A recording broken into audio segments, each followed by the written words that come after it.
Let's talk Davinci Resolve 18. This is the newest version. I believe it's still in beta at the moment. I just started using it, but I'm very familiar with Davinci Resolve 17.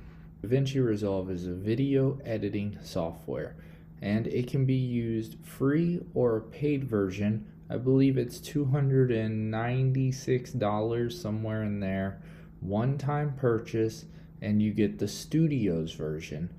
I'm working with the free open source version. I'm also going to be showing a little bit of Evernote here and how I use it in my creative process. Before I get started on a major project, I like to make sure that I have my goals and my objectives clearly laid out, and I use Evernote to do this.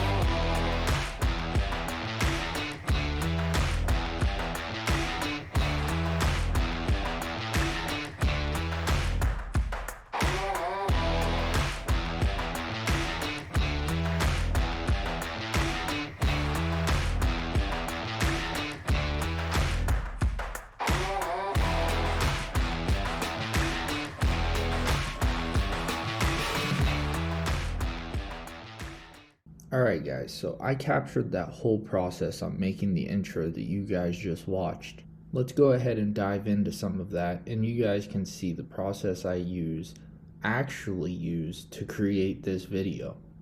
Following suit with my last video, preparation is key. So let's take some steps to make sure we're set up for success in making this video. The first thing I did was create a dump folder to contain all the files for this video. Next, I jump into Evernote and I start constructing the video.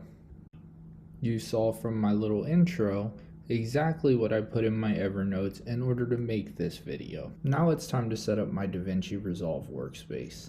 In Davinci Resolve, bins are very similar to folders in the sense that you can drop files into them and give them custom names. Now that I have my media inside my proper bins, I'm going to go ahead and drop it onto my timeline. From here I can start the cutting process or the trimming process. I use the arrow keys left and right to select the exact point I want to cut, and then I cut the clip with the blade tool, deleting the excess. Take note that I am backspacing the letters out of my Evernote. Next I'm going to reverse the clip and increase the speed of the clip. Because I was backspacing during the recording, this should give the effect that the letters are being typed. I created a small freeze frame effect at the end of the video by screenshotting the very last couple frames of the video. Go ahead and import your screenshot, drop it onto your timeline, make sure that you line up the frame of the screenshot with the frame of the video, and there you have it, still frame. And this will be a good time to point out that I am using my bin system to keep my files organized, adding my new footage to the new footage folder and cycling my used footage into the used footage folder. Trim the footage. I even used the blade tool to remove some of the verbiage that I didn't like from some of the clips. The last thing I did was remove the spacing from the deleted footage from each one of the clips and swap the order from the footage of me and the footage of typing in Evernote. With the video laid out, now it's time to add music to give it that feeling. Adjust the levels and make sure the music doesn't overpower the voice and that the voice doesn't overpower the music. Before I get started on a major project, I like to make sure that I have my goals and my objectives clearly laid out, and I use Evernote to do this.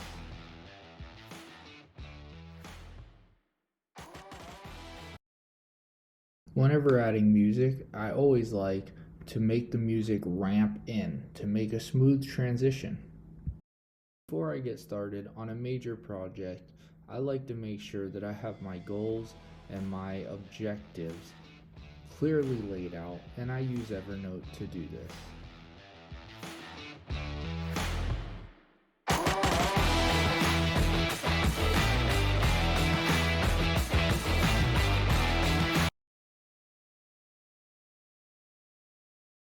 I think that sounds pretty nice, but I noticed that my voice level is quite low compared to the music now. Let's talk Davinci Resolve 18. This is the newest version. I believe it's... I ran into a small issue where my footage was longer than my audio. I'm going to show you how to extend audio if the audio is loopable.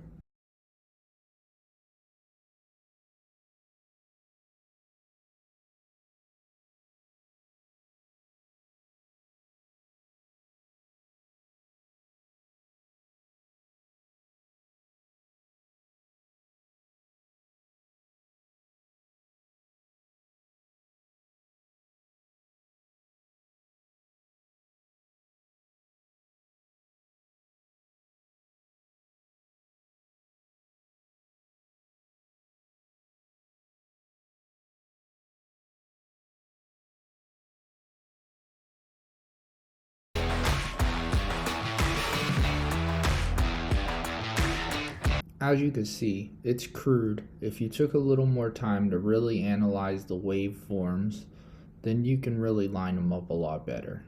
The final step that we're going to discuss today is adjusting the actual voice audio of 18.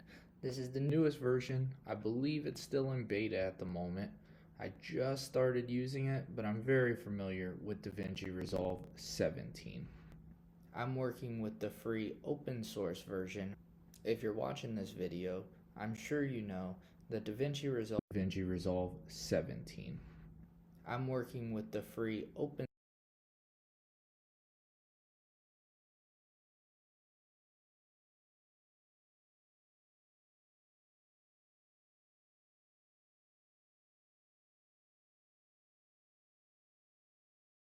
paid version. I believe it's $296 some beta at the moment. I just started using it, but I'm very familiar with Davinci Resolve 17. Depending on your film, you may want to do your color grading at the beginning while your clip is in one piece. But if you record in segments like I did, then doing them at the end is okay. By using this curve tool to create a mask around just myself, I'm able to affect the color of me, but not the room. Combining that mask with the tracker will ensure that the tracker stays on me for the duration of the clip. Now that we have a mask that'll follow us for the duration of our clip, it's time to do the actual color grading. Now it's easy to turn yourself into a green goblin or a blue smurf here, so be careful because less can be more. It's important not to forget to soften the edges, but if you do forget, you'll notice quickly. The difference this color grading makes to your clip is obvious and easily duplicatable across multiple clips.